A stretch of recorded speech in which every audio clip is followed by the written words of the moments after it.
దినవృత్తాంతములు 2వ గ్రంథములోని 3వ అధ్యాయములో ఉన్న 17 వచనములు. తరువాత సొలొమోను యెరూషలేములో తన తండ్రి అయిన దావీదునకు యెహోవా ప్రత్యక్షమైనప్పుడు మోరియా పర్వతమందు దావీదు స్థిరపరిచిన స్థలమున యెబూసీయుడైన వర్నాను కళ్ళమందు దావీదు ఏర్పరిచిన స్థలమున యెహోవాకు ఒక మందిరమును కట్టనారంభించెను. తన ఏలుబడిలో 4వ సంవత్సరము 2వ నెల 2వ దినమందు దాని కట్టనారంభించెను. దేవుని మందిరమునకు సొలొమోను పునాదులు ఏర్పరచెను. పూర్వపు కొలల ప్రకారము పొడవు 60 మూరలు, వెడల్పు 20 మూరలు. మందిరపు ముఖ మంటపము మందిరపు పొడుగును బట్టి 20 మూరలు వెడల్పు, 120 మూరలు ఎత్తు. దాని లోపలి భాగమును ప్రశస్తమైన బంగారముతో అతడు పొదిగించెను.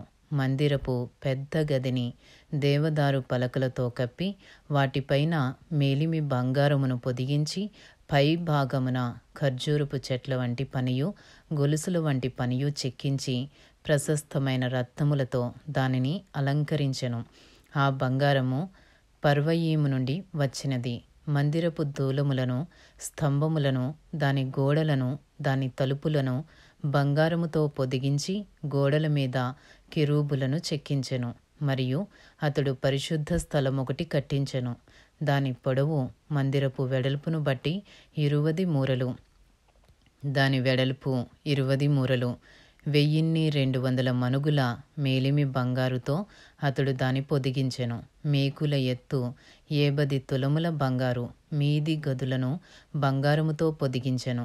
అతి పరిశుద్ధ స్థలమునందు చెక్కడపు పనిగల 2 కెరూబులను చేయించి వాటిని బంగారుతో పొదిగించెను. ఆ కెరూబుల రెక్కల పొడవు 20 మూరలు, ఒక్కొక్క రెక్క 5 మూరల పొడుగు.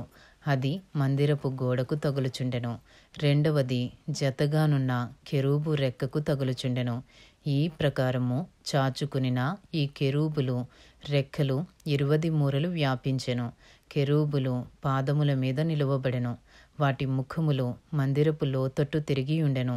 అతడు నీలి నూలుతోనూ, ఊదా నూలుతోనూ, ఎర్ర నూలుతోనూ, సన్నపు నార నూలుతోనూ ఒక తెరను చేయించి దానిమీద కెరూబులను కుట్టించెను.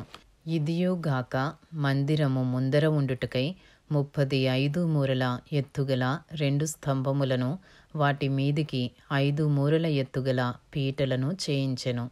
గర్భాలయమునందు చేసినట్టు గొలుసు పని చేయించి స్తంభముల పైభాగమున దాని ఉంచి 100 దానిమ్మ పండ్లను చేయించి ఆ గొలుసు పని మీద తగిలించెను. ఆ 2 స్తంభములను దేవాలయము ఎదుట కుడి తట్టున ఒకటియు, ఎడమ తట్టున ఒకటియు నిలువబెట్టించి కుడి తట్టు దానికి యాకీను అనియు, ఎడమ తట్టు దానికి బోయజు అనియు పేర్లు పెట్టెను. ఇంతటితో దినవృత్తాంతములు 2వ గ్రంథములోని 3వ అధ్యాయములో ఉన్న 17 వచనములు పూర్తి చేయబడినవి.